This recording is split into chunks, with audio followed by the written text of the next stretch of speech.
al Saló d'Automòbil de Barcelona, a la seva edició 2015. Una fira que vol recuperar el seu esplendor perdut en els últims anys. Anem a fer un repàs de les marques. Estem dins del BMW i8, un superesportiu híbrid amb 362 cavalls de potència combinada, un xassís de carbono i una acceleració de 0 a 100 en 4,4 segons, i només 2,1 litres a cada 100 quilòmetres.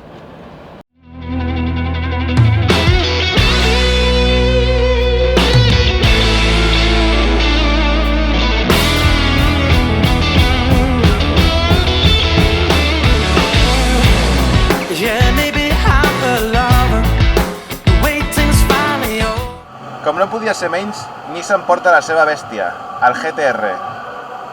Un cotxe amb 550 cavalls i una acceleració per sota dels 3 segons. Esteu preparats per no pagar combustible mai més a la vostra vida? Doncs Nissan té la solució i presenta el Leaf, un vehicle 100% elèctric que canviarà la teva manera de viure.